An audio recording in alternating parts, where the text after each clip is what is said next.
Welcome to the Chop It Up podcast, the show that brings you genuine conversation from various different points of views. And me, I am your host, Big Rube.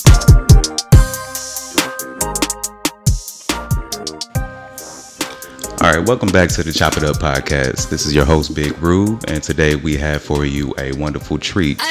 We have a guest today by the name of Miss Candace Jones, and we're going to talk today about her business and her journey through her business. She's one of our wonderful Black business owners, so we're just going to go ahead and talk about her product and the services that she offers.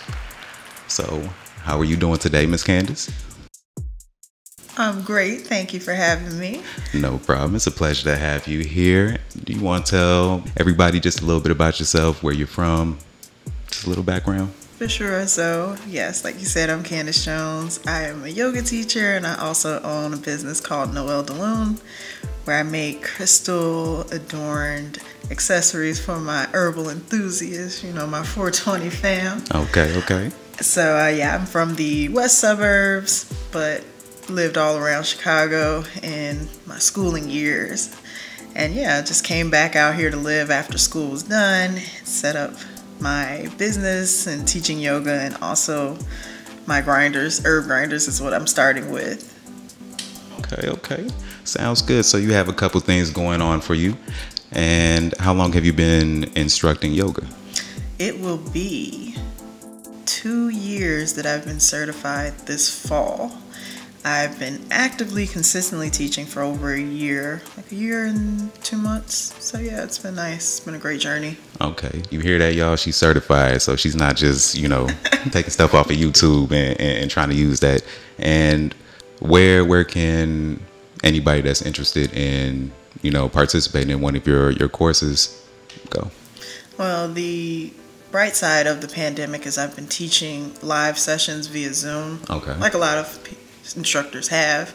I usually do a Sunday class, Sunday mornings at 11 a.m. Central Time.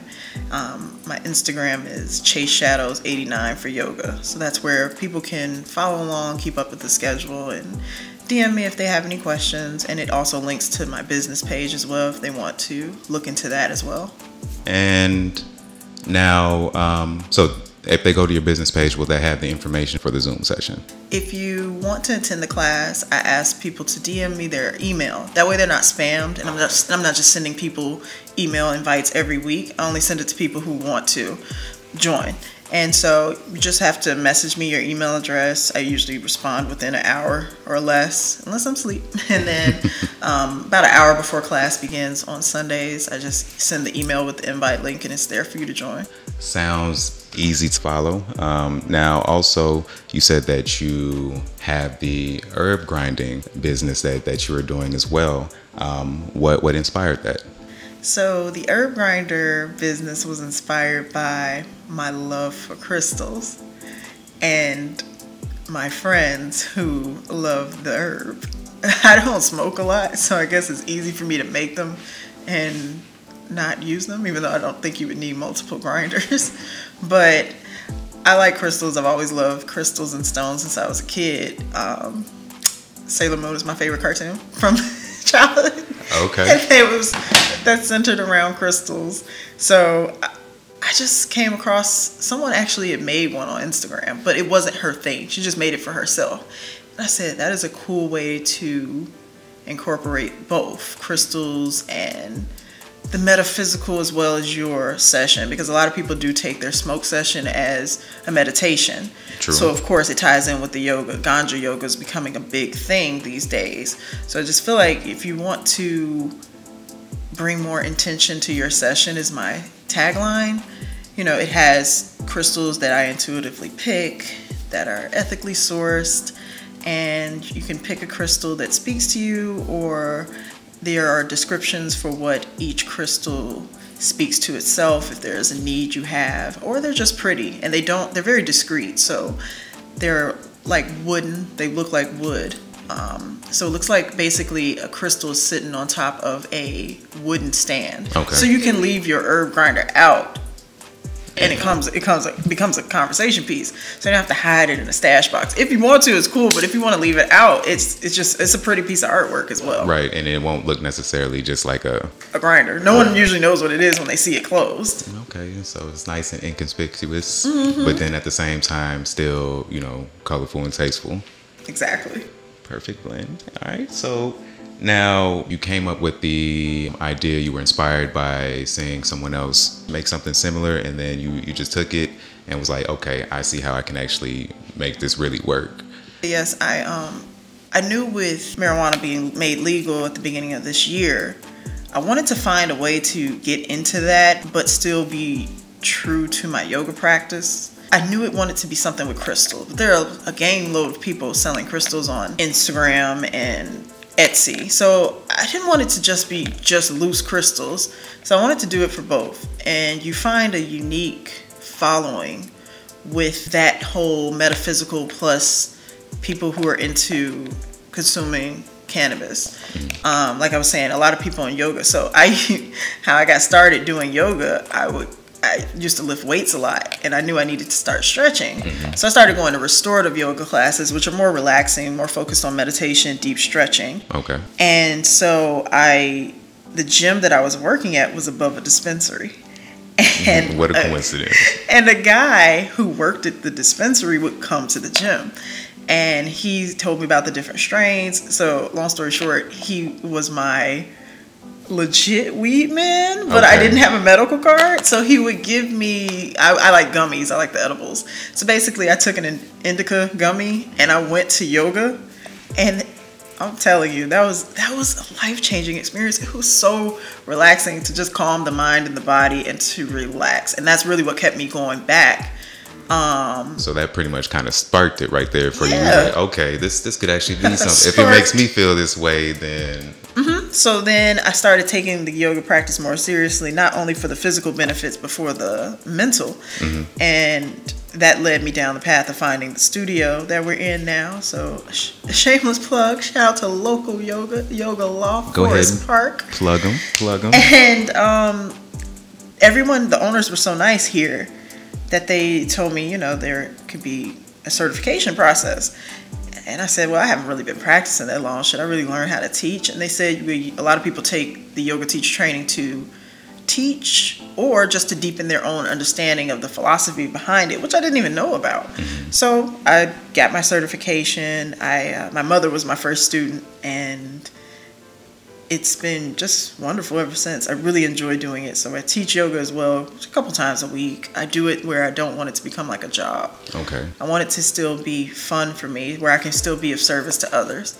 So tying that back into the herb grinders with the crystals there, usually when you go down the rabbit hole of yoga, you get into metaphysical, and I had already had the love for crystals there. So with the recreational cannabis becoming legal this year, it came to that. And in addition to seeing the woman I saw on Instagram who just had it, and people were asking her about it, she was like, oh, well, I just make them for me, and I'm like, well, I can make them. Yeah, and not just for you, but also let everybody else utilize it. Exactly. And be able to, see, I like the way that sounds. And I think just something important that you said is, especially with the instructing of yoga, you are not looking to make it feel like work. I think that's something that's very key and very important, because when it doesn't feel like work, I think that you actually put a little more effort into it and you enjoy it more. And then I feel like that energy and that vibe definitely does resonate, and the people that you're instructing feed off of that.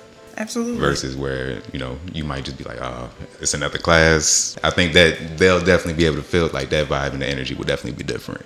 Yeah, you always know when someone doesn't want to be at work that day, or they're in a kind of mood. Definitely. Now with Noelle DeLune, I think you kind of touched on it, but just want to know what are more so of your regular type of customers. Are they more the yoga students that you have, or are you noticing that you have another type of customer base that maybe was a surprise to you? I have been tracking the states that my grinders have gone to. Oh, so you in states? You're not okay? Oh, multiple. We're almost at 30. Y'all hear that? Oh wow, she's almost all over around. the nation. Check it out.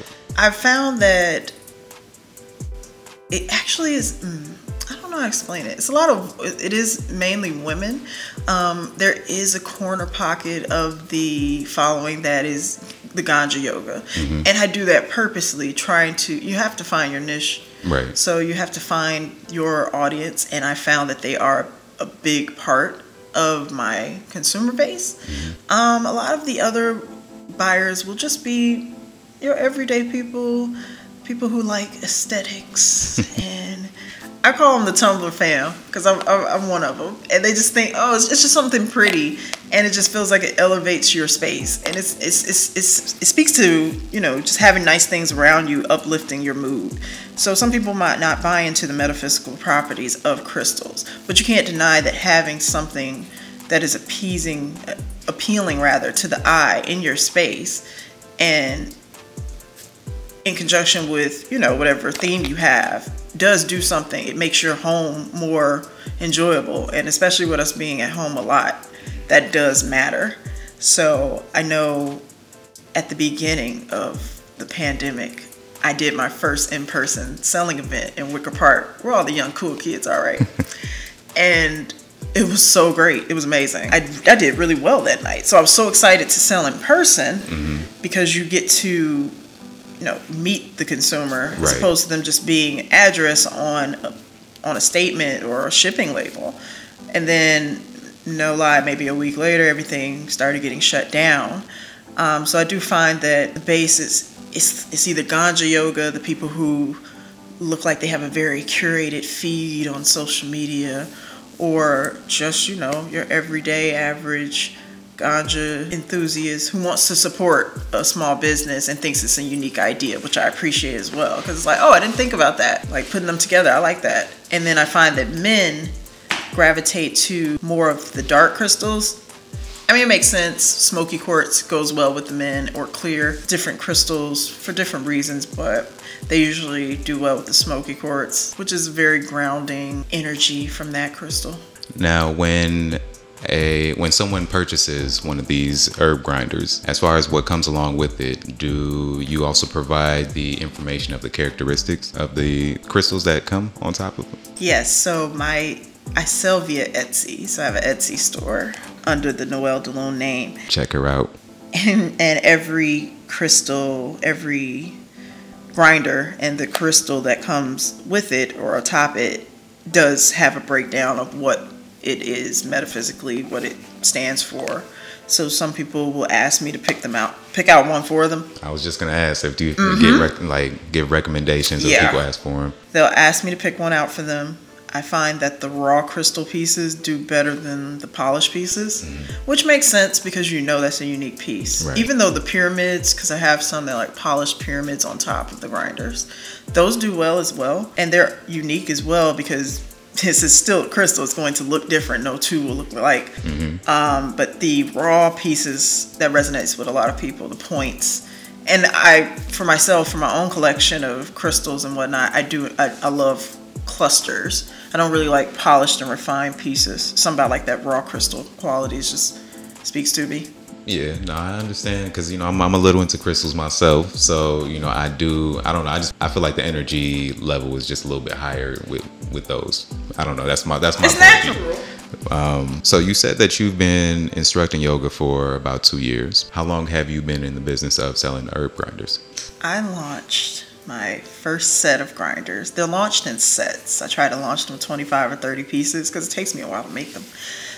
See, they're handmade, you guys. She puts effort and, you know, good energy into all of these. Oh yes, absolutely. I let them sit in the moonlight until they get sold. She charges them. Look at that, cleansing them. Exactly, hit them with the sage. She knows what she's doing. She's not out here just talking. Man, so the first set launched in November of last year. So from start to finish, start to first launch rather, I knew I wanted to do it in August. My goal was to actually launch them January 1st with the legal cannabis. But it went so much faster than I thought it would with me getting everything needed. And there's still work to be done, but I launched it in, about 3 months turnaround. Did you look to anybody for advice when you were thinking about setting up the business and creating it? I did. I enjoy, for all the ills people speak of when it comes to social media, I will say that my feed is very positive. My connections that I've made from being in this wellness space of yoga has been great. I have supported small businesses, and in turn, when it was time for me to start my own, they were such a good source and wealth of knowledge for me. I was able to reach out to other women-owned businesses and ask them about LLC. Should I use Spotify? Should I use Shopify or Etsy for my selling platform? How did you make your logo, your promos, and just the small things that matter a lot. So it was great because I followed women who sell crystals, and it never felt like, oh, I'm going to not tell her because it's competition, because it's not the same. Mm-hmm. They were just ready and willing to tell me, and they bought grinders as well. So those were the people I looked to for counsel, so to speak, when I first started. So did you say that they also provided you assistance in how to advertise for your business? That I didn't really ask about. I have been following social media so much, and I had a friend who made his side hustle actually social media. So I had already been versed in how frequent to post, what kind of editing is appropriate, what kind of editing is too much. It's a source of, so many sources are free on the internet. I have your classes that are on LinkedIn. I've always been a fan of Business Insider, and just looking up ways to optimize, your social medias for your business. So those are my only modes of advertising at this time. Instagram, Facebook, and Etsy. A lot of my traffic comes from Instagram. And before I even knew what I wanted to do, before I launched the first set, I started my Instagram page in August. August 31st, I believe, was the first post. Mm-hmm. And I would post around the issue, but not reveal what it was until a week before launch. Kind of just kept the suspense going. Right. And I would explain in the pictures like, hey, I'm not trying to spam you guys. Trust me, something's coming. Just follow along if you're into this, that, and the other. And I would drop hints, and people would guess. And somebody guessed. And I didn't want to tell them yet, but somebody guessed a little bit early on. But I would just post stock photos for free. That way you don't get in trouble for using pictures. Right. I would post stock photos of crystals, stock photos of people smoking, like clues, and I would make it a certain aesthetic so that all of it looked like it went together with free apps as well, free photo editing apps. And I just kept that going, put hashtags under the photos so that you can find your audience. Right. And so that you can show up in those hashtags when you do seek to use them. Very important. So that's how I did those, researching it. Just researching what hashtags those people follow, what hashtags are too big, what hashtags are expired, because you'll get shadow banned if you use an expired hashtag.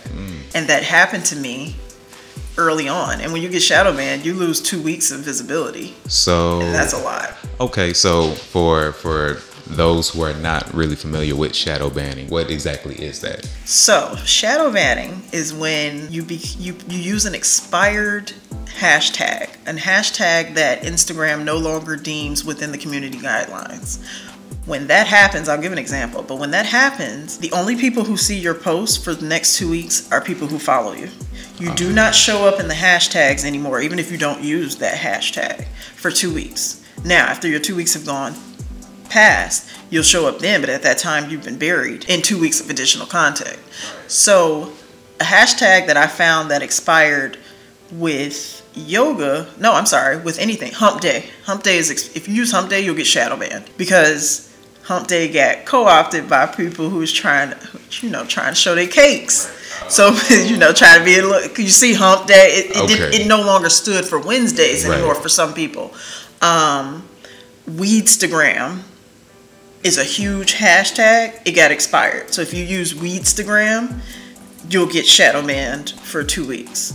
So you have to take those out and then find new hashtags. And so it's just been interesting playing that game. Yeah, that's very, because I was not aware of that myself. So. Oh yeah, I found out last summer. I used hump day and no one was seeing my post for 2 weeks. Your engagement goes down because you're like, wait, I got this many likes yesterday. Why? The only people who like it are the people who follow you. Right. Okay. That makes sense. And that's slick. They definitely, I don't think they really necessarily market that and let people know about it. And then when you go to how you'll know, you'll go click on the hashtag that is expired. and you'll no longer be able to scroll through all of them. It'll tell you community guidelines have deemed that this hashtag is inappropriate. There's a disclaimer, and that's how you know don't use that anymore. Okay, so if you go ahead and put a hashtag, say you're about to use one and it's expired, you will get a notification. No. Oh, so dang, that's messed up. So they won't even let you know. Is there like, I don't know, I guess a list or something that you can go to? You can Google lists of expired hashtags. Once hashtags get overused and there are like so many million of images under the hashtag, they can get expired as well because it's deemed as spammy. Damn. So that makes it a little more difficult. You actually do have to put a little more strategy. Yeah, because you'll find out too late. Right. So I've tried to let other cannabis pages know, hey, don't use Weedstagram. Right. It's expired. You're getting it shadow banned. Okay. So. See, y'all hear that? See, we dropping gems. She's definitely getting important information out there, so definitely listen up. Now, with the marketing, you're saying that, you were just went about the marketing your own way. Are you just the sole person, the sole worker for the company right now?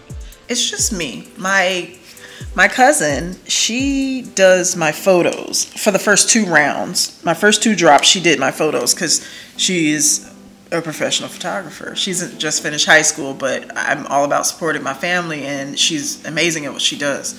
So she assists me with my photo shoots. Now, because of the pandemic, she didn't do my last set. I just went ahead and did it at home. But I'm still going to, she joked with me. She said, these look good. I said, girl, yes, I have the eye. I'm an artiste as well. I just don't have the nice camera you have and the editing skills. And so basically what I'm saying with that is she helped me with the hashtags as well because she's younger. She's that Gen, Z? So they're a little bit more into social media. She's like, you need a Twitter. And I told her, I've never had a Twitter. Never. She made it for me though, just to claim the name. Right. Which is a great point. Right. So I have a Twitter page, but I'm not really active on it because I'm not on Twitter. But still, somebody can go ahead. So somebody else doesn't just take it. And that was so smart, and I didn't think about that. So yeah, so I would say even if you don't know what you're going to do, if you have a name for your business, at least go make pages for it. Even if you don't post under them yet, go make pages for it and buy your email domain, buy your website domain. Yeah, no, that definitely. That's definitely important because go ahead and claim it. Yeah, somebody else claim it, and then you don't want your business getting confused with if somebody else is doing whatever with the name. So I didn't think about that either. So definitely go out, get the pages in your name, in your business name ASAP. That's actually, that's another gem right there. You dropping a lot of information for these folks. I appreciate that. We gonna definitely bring you back for some more talk too. Now, I know that you're providing herb grinders with crystals on top. Would you say that there's anything else unique about the business and what you're offering to your customers and consumers? I would say with everyone being at home and speaking back to just beautifying your spaces, making your space someplace that you like to be. We're focusing more, Greater Collective, on meditation, on conscious movement, be it yoga or exercising, or people are getting out and walking because of the gyms being closed. You add an element of depth to anything you do when you're doing it with intention. So there are people who smoke weed because that's what they need to function. That's how they self-medicate. And if that's healthy for them to a certain degree, I'm all for it. I just think there are different depths that you can go to in your meditation practice when you incorporate cannabis.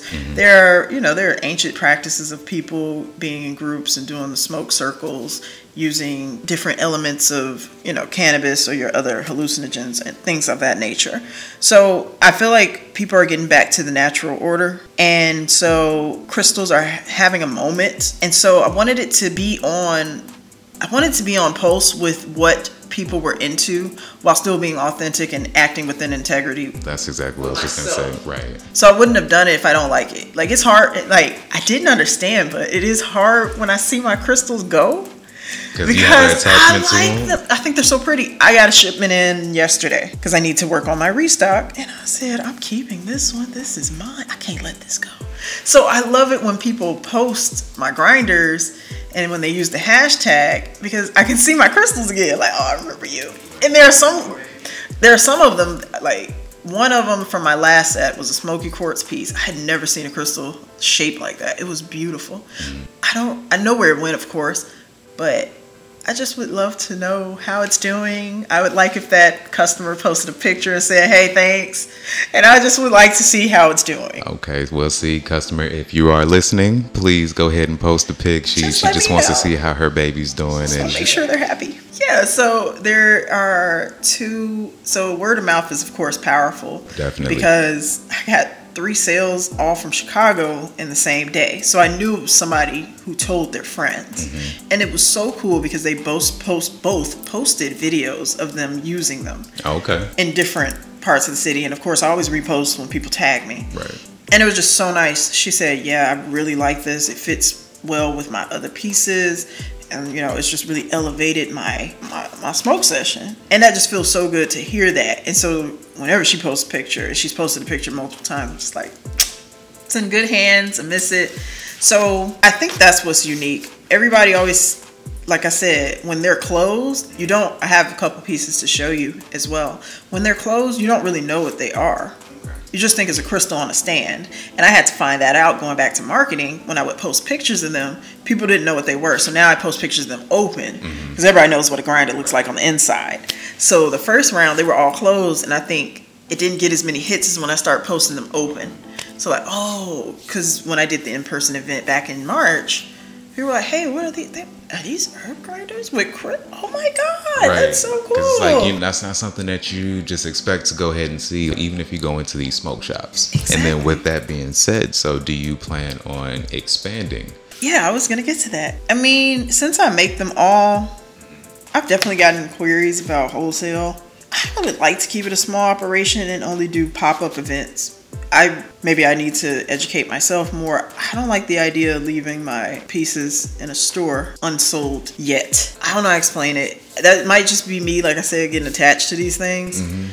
I like when I know it's leaving me and going to them. So right now you say you prefer more just kind of like the mom and pop type feel where it's still you're more intimate with your customers versus you shipping a box of crystals to the smoke shop around the corner and you don't know who's looking at it, who's getting it, or if they're even making sure that it's presented the proper way and things like that. So there's this, it's not really a smoke shop, it's a boutique. Okay. For cannabis accessories. It's in Lincoln Park. And they have been asking me since I started to come up there and sell my pieces. So it helps that I also teach yoga as well, because it's cool because I can make it a whole event. I can teach a yoga class, and also at the end, if you would like to purchase a grinder, you can. And it could be for you or somebody else. Right. And then it means something if it's from someone who's into stuff like that. Like, if I knew somebody who liked to smoke weed, I can get them a grinder, sure. But if I get them a grinder with a crystal that I like and I think speaks to who they are, it means something more. Because you can go get a $12, $20 grinder from your friendly neighborhood smoke shop. Of course, my first grinder is from there, but I don't use it anymore. It doesn't have any character usually. It's just usually one color. So, I mean, it gets the job done, but like I said, I think that's what makes mine unique. But expanding, I just want to focus on having more consistent launches, maybe once a month, and just carve out time, because I still have a full-time job, and carve out time to just really create them. My money that I make from them usually goes right back into more materials, more tools to help me, because I mean, especially with the raw pieces that people love, I have to like grind those, sand them, cut them, and that's my apartment. It's a little, it gets a little dangerous in there. You gotta have the protective eye gear. So otherwise, serious up in there, huh? Yeah. So it goes back into it right now, and I still enjoy doing it, of course, and I want it to continue to grow and just get more unique in the designs. All right, you guys. That wraps up part 1 of our Chop It Up session with Candace Jones. Hungry for more social media, marketing, and entrepreneurial gems? Then you won't want to miss part 2 of this conversation, airing next Friday, October 16th. Be sure to follow @official_Rube on Instagram for more content and links to podcast episodes. Stay blessed.